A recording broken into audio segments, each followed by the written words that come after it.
Bom dia, boa tarde, boa noite pra todo mundo que tá vendo esse vídeo. Enfim, hoje eu vou falar de Block, outro anime.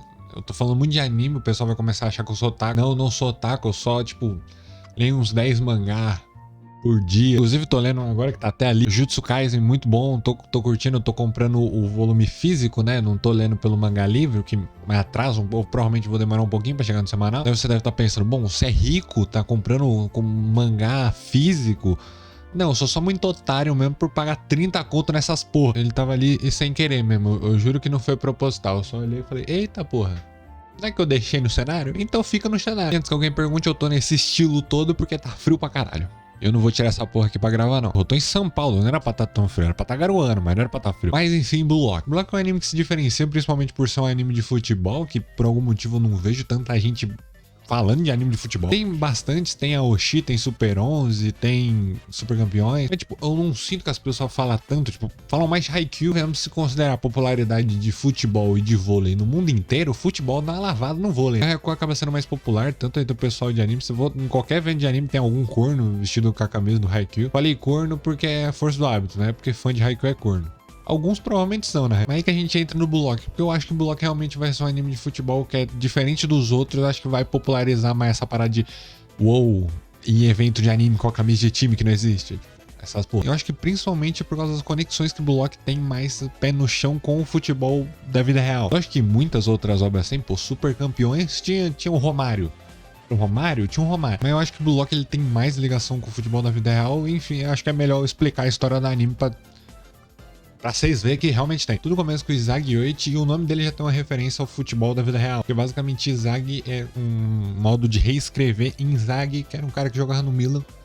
Pesquisa aí também, eu não vou te dar um TCC de futebol aqui. O Izagi tá jogando as finais das classificatórias pro campeonato nacional. Então ele tá jogando estadual. Nisso ele tem a bola nos pés, o time dele tá perdendo de 1 a 0 e ele fica na cara do gol e decide passar por um animal, um imbecil, um jegue. E daí o corno pega a bola e chuta na trave. Daí a bola pros caras, eles tomam contra-ataque e o time do Izagi perde de 2 a 0. E o Izagi voltando pra casa, ele fica muito triste, muito abalado, realmente. Merda! Eu queria tanto ganhar. Isso pode ser agravado por dois fatos que quem não acompanha tanto futebol pode não saber. Tanto o mangá saiu quanto o mangá se passa após a final da Copa de 2018. Ou seja, o último campeão do mundo tinha sido a França e o Brasil tinha sido se fudendo na mão da Croácia. Fred, te odeio. Bom, enfim, caso você não se lembre, o Brasil na Copa de 2018 também foi eliminado pela Bélgica. Fernandinho, eu ainda lembro de você. Mas a Bélgica, para chegar no Brasil, eliminou o Japão nas oitavas de final, e o jogo foi muito dolorido pro futebol japonês inteiro. Basicamente, logo no começo do jogo, o Japão conseguiu abrir 2 a 0. Daí você fala, pô, uma vantagem do caralho, né? Não tem como virar um jogo de 2 a 0. Só que o Japão, por muita inexperiência até de todos os jogadores e do futebol japonês como no geral, foi pra cima, abriu um monte de brecha, com 2 substituições a Bélgica conseguiu virar o jogo em 3 a 2 e classificar para depois eliminar o Brasil e fazer um jogo de merda contra a França. Vai tomar no cu, Bélgica. Toda essa eliminação foi muito doída. Inclusive, alguns extras do mangá contando curiosidades sobre os personagens. É dito que alguns desses personagens até mesmo choraram pra cacete quando o Japão foi eliminado. Eu quase falei Brasil. Deve ter chorado quando o Brasil foi eliminado também. Além disso, outro grande motivo que faz com que o Izagi fique muito puto, além da porra do Fernandinho fez gol contra, é o fato de que o Izagi tá no 2º ano do ensino médio dele. E o que isso significa? Bom, 2º ano e o ensino médio é uma merda. Mas além disso, significa que ele tá chegando muito perto de uma idade que, se ele não se tornar profissional e não entrar pra base de algum time, a carreira dele do futebol acabou. Isso é uma coisa que, pra quem não acompanha muito futebol, talvez não esteja ligado, mas muita gente se torna jogador profissional, basicamente tem que abandonar inteira a infância só pra conseguir treinar e tá no nível de ser um jogador profissional. Não é incomum você achar a história de jogador que pegava 2, 3 ônibus pra conseguir ir pra puta que pariu do time que ele contratado conseguir jogar. O período da infância dos jogadores, principalmente aqui no Brasil, é muito difícil. E talvez você até conheça algum cara que estudou com você na época e jogava no futebol de base de algum time e até conseguia ver a situação visivelmente. Isso sem contar que,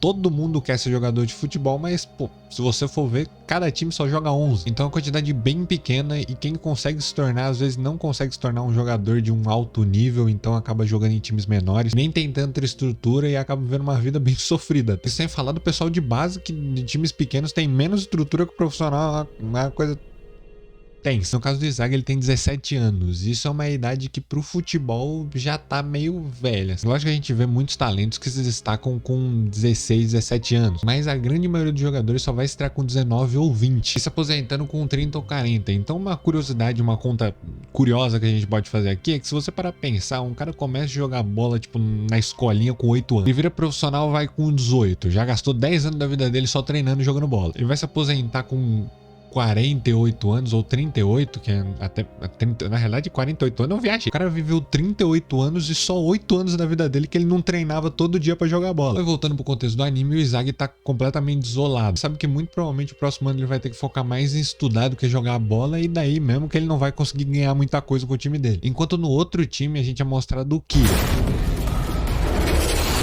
Kira é visto como uma estrela do futebol japonês, uma das grandes esperanças do futebol japonês como um todo. É um cara que naquele momento, principalmente, é tudo que o Izagi não é. Só que chegando em casa, o Izagi recebe uma carta que ele é convidado a participar do Blue Lock. O Blue Lock é basicamente uma iniciativa da Federação Japonesa comandada por esse cara chamado Ego Jinpachi, com a intenção de criar o melhor centroavante do mundo, no Japão.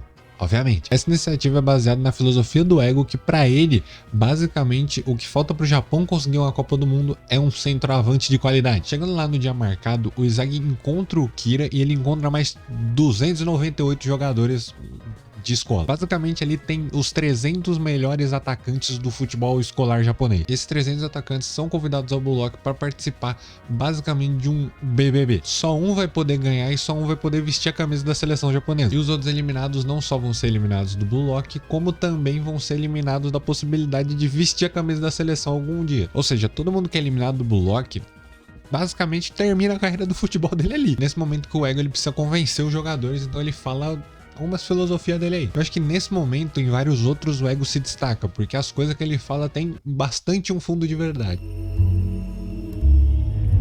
O Ego defende que o atacante tem que ser um cara egoísta. A gente não tá falando de, tipo, ser egoísta, de, tipo, não vou dar o lugar pra essa idosa de 78 anos sentar no ônibus. Não, basicamente o egoísmo que a gente tá falando aqui é o egoísmo de se achar o melhor e ter consciência disso. Isso é muito comum em qualquer esporte. Muita gente diz, por exemplo, que o Ayrton Senna era um cara egoísta pra cacete. Então não é só no futebol que isso aplica, outros esportes também se aplicam. O Ego defende não só que isso é importante, como todos os jogadores que são bons na realidade são egoístas. E nesse momento ele cita o Cantona, que era um cara bem suave, assim. O Cantona era um cara, assim, amável. Ele só deu uma voadora uma vez num torcedor. E até o próprio Pelé aparece na hora falando uma frase icônica. E o grande rei Pelé, centroavante, meio-campo, zagueiro e goleiro. O melhor de todos os tempos, sempre sou eu. Você pensa, porra, mas nunca com um jogador de futebol profissional eu diria essas coisas, né? Não, jamais. Eu sou o melhor.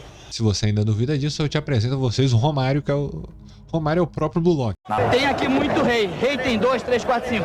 Mas Deus, agora ele sabe quem é. Eu sou o Romário, sou Deus. Enfim, continuando o discurso do Ego, ele descreve uma situação muito parecida com o que tinha acontecido com o Izagi, só que dessa vez ele falando pro Izagi imaginar como se ele tivesse chutado e feito o gol. Ele é muito convencido facilmente, ele é o primeiro a querer ir, ele vai, entra no Blue Lock, é isso aí. O Izagi puxa na fila, todo mundo acaba entrando no Blue Lock de vez. Aqui que eu queria ressaltar mais uma das conexões que o Blue Lock tem com o futebol da vida real. Como o próprio Ego diz e como fica óbvio pela vida, para se tornar um jogador profissional demora muito. Demora muito, exige muito tempo, muito trabalho, muita dedicação, e se você não consegue depois de tanto tempo, tanto trabalho, tanta dedicação, basicamente sua vida é um grande fracasso. No Blue Lock, o Izagi vê uma última chance de se destacar. Quem sabe conseguir, assim, uma sobrevida no futebol. Lógico, ele ia fazer 18 anos, ia pro terceiro ano de ensino médio, ia ter que começar a estudar, eventualmente fazer faculdade, a gente sabe como no Japão os caras levam a trabalhar sério pra caralho. Então provavelmente ele não teria apoio de quase ninguém se ele, sei lá, largasse a escola pra jogar bola. Isso daí é loucura. Daqui pra frente a gente vê mais conexões exemplificadas em mais personagens. Não quero dar muito spoiler do anime, porque eu quero que você assista essa porra, se você não viu, se você lê o mangá, faça alguma coisa, vê essa porra, pelo amor de Deus. Também se você gosta de futebol, é da hora, é da hora, eu juro. Eu separei alguns personagens que eu gostaria de dar uma comentada sobre a lore dele, que eu acho foda. E também correlacionar com o futebol da vida real. Bom, a maioria grandiosa dos personagens é inspirada em algum jogador da vida real, então algumas características jogando. É importante estar isso para falando de Blue Lock. Algumas características dele jogando é inspirado em jogador de futebol. Porque, por exemplo, o Bátira é inspirado no Ronaldinho Gaúcho. E se você olhar os dois um do lado do outro, obviamente tem porra nenhuma a ver, né, cara? É, obviamente, jogando a característica, a arma do personagem, a melhor habilidade dele é inspirado no jogador da vida real. E falando em jogador da vida real, caso não tenha te convencido a ver ainda, No mangá tem o Neymar. Tô nem zoando esse daí. Mas eu queria destacar 3 histórias além da do Izagi que eu gostaria de contar aqui nesse vídeo. O Tigiri, o Barou e o Nagi. Eles são 3 personagens muito marcantes porque eu acho muito fácil, se você jogou futebol ou conhece alguma história de futebol, ou até mesmo se não jogou futebol, se identificar com os 3. O Tigiri ele tem uma história muito comum no futebol porque ele tem muita propensão à lesão. Provavelmente você conhece algum jogador que teve a carreira completamente destruída por lesão. Bom, a história do Tigiri ele que era um jogador muito promissor no futebol, mas acabou se lesionando e desde então ele começou a criar medo de se lesionar de novo. As palavras do próprio Tigiri, ele tinha medo de perder o que tornava ele especial. Isso pode acontecer com muita gente dentro e fora do futebol. Quando você se apega muito a algo, uma característica ou algo que você tem mesmo, é natural que quando você corra um risco de perder ela, você fique super protetor com aquilo. Pode ser um tênis que muita gente elogiou ou até mesmo uma capacidade física ou a parte do corpo. Qualquer coisa pode ser esse negócio que você se apega e no caso do Tigiri, ele se apegou muito às pernas dele. E no caso dele, ele teve uma experiência de quase perda daquilo se lesionando. E a partir do momento que ele se recuperou, ele não teria coragem de se esforçar de novo correndo. Ele tá com medo de quando ele correr, ele estourar o joelho de novo. Isso acontece muito. Eu acho que é até mais comum que jogadores que sofrem muitas lesões são essas histórias de jogadores que sofrem uma lesão muito forte e ficam com medo de se lesionar de novo. Acho que o Kerlon Foquinha, eu juro que é esse o nome dele. Carlos Foquinha, se você é um pouco mais velho, você deve lembrar dele talvez. Ele surgiu na base do Cruzeiro e se tornou profissional com uma grande promessa do Brasil. E recentemente ele se aposentou com só 29 anos. De acordo com as palavras dele mesmo, ele perdeu o futebol dele para as lesões. De acordo com o GE, ele teve que passar por 6 cirurgias no joelho e 2 no tornozelo. Inclusive ele recebeu esse apelido de Foquinha porque ele tinha um drible muito característico, onde ele fazia um movimento de uma foca com a bola na cabeça. Novamente isso irritava os adversários que faziam ele dar pancada, principalmente na parte da cabeça dele, que era...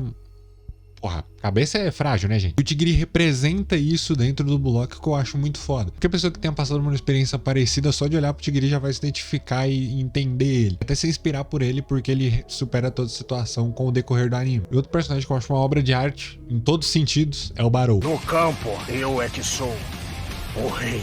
Eu juro, se eu pudesse eu fazer um vídeo só do Barou. O Barou é meu personagem favorito, como já deu pra perceber. E basicamente o Barou aqui ele representa o esforço máximo e puro. O Barou é extremamente dedicado e extremamente disciplinado. Como o próprio Izagi cita mais pra frente do anime, o Barou ele tem toda a qualidade dele baseada em toda essa disciplina que ele tem. O Barou não é só disciplinado dentro de campo ou nos treinamentos, também na vida. Ele tem inclusive toque de limpeza. Curiosidade aqui, ele adora limpar a casa. Isso é algo bem comum no meio do futebol. Porra, o Cristiano Ronaldo é basicamente isso daí. Nas próprias palavras do Barou, ele gosta muito da sensação de vencer e fuder os outros. Então, desde pequeno, quando ele começou a ser principalmente valorizado por isso, ele começou a preservar muito todo esse talento que ele tem. Preservar, cuidar e florescer muito mais. E conforme a história vai passando, você vai assistindo lendo, você vê que realmente o Barou é praticamente cego por futebol. O Barou não só gosta muito de futebol e treina muito por isso, como ele também tem a própria visão de futebol dele. É de que ele é o centro das atenções, por isso que eu acho ele foda. E não só isso, como ele é um jogador que entra no bloco muito mais completo que o Izagi. Então o Izagi aprende muita coisa só observando o Barou. E usando o Barou de exemplo, dá pra explicar bastante coisa do que é dito no anime. O Barou é quase a personificação do bloco, como eu disse. Também é muito fácil gostar e se identificar por ele. Porque, porra, ele é marrento, ele é foda, ele é o Cristiano Ronaldo. Sim, eu sei que era esperar no Balotelli. Calma, calma. O último personagem que eu selecionei pra falar específico dele é o Nagi. O Nagi, ele basicamente é um cara que ele vive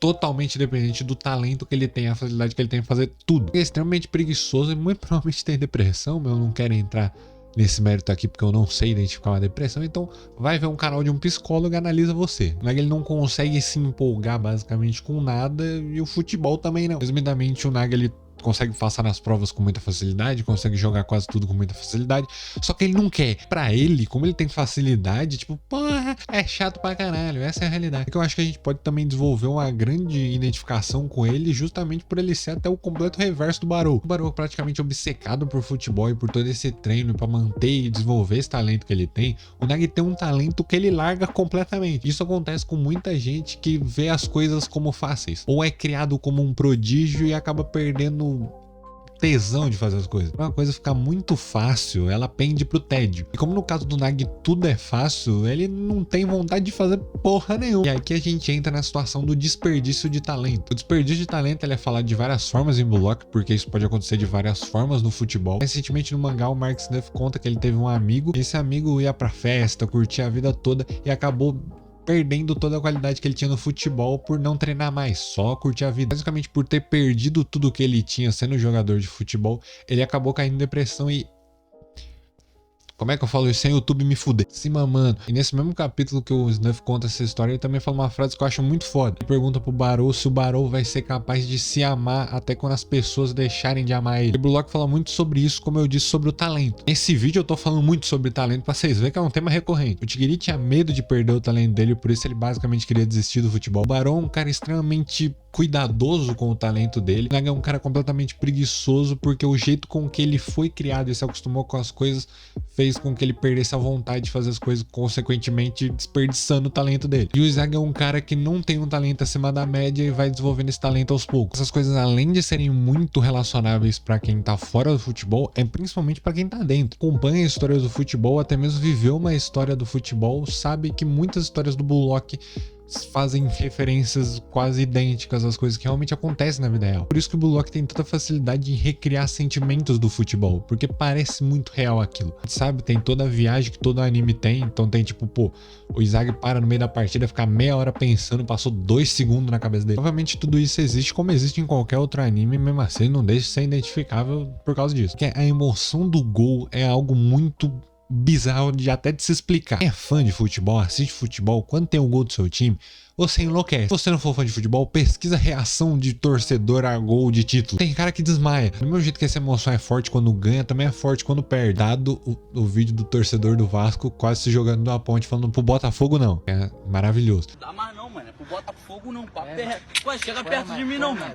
Chega perto de mim não, brincadeira, moleque. Para de brincadeira. Chega perto de mim não. Pro Botafogo não, mano. Pro Botafogo não, mano. Pro Botafogo não. Eu acho que o Bullock ele se destaca por conseguir trazer essa emoção, principalmente pelos traços que o mangá tem, que é maravilhoso. Essa emoção de uma virada, de todo esse esforço demonstrado, de você ainda conseguir se identificar com os personagens por causa disso, faz você se colocar no lugar deles de uma forma muito fácil, muito rápida, assim que você tá...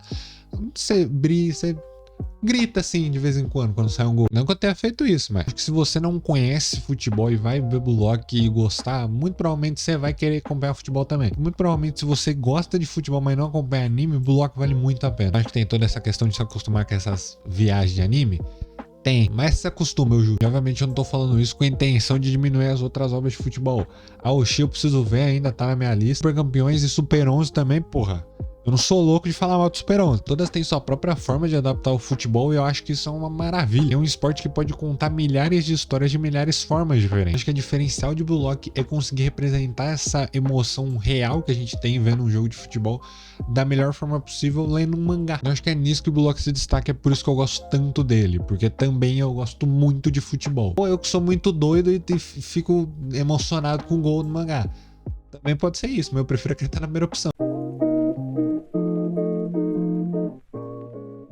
Enfim, esse foi o vídeo, espero que vocês tenham gostado. Se você gosta de futebol, eu gosto de Bullock, se inscreve no meu canal, porque eu também gosto de futebol e também gosto de Bullock. Esse é meu argumento para te comprar. Se você gostou, deixa o like, se inscreve no canal. Comenta também aí o que você acha da obra, o que você acha de toda essa brisa que eu falei aqui.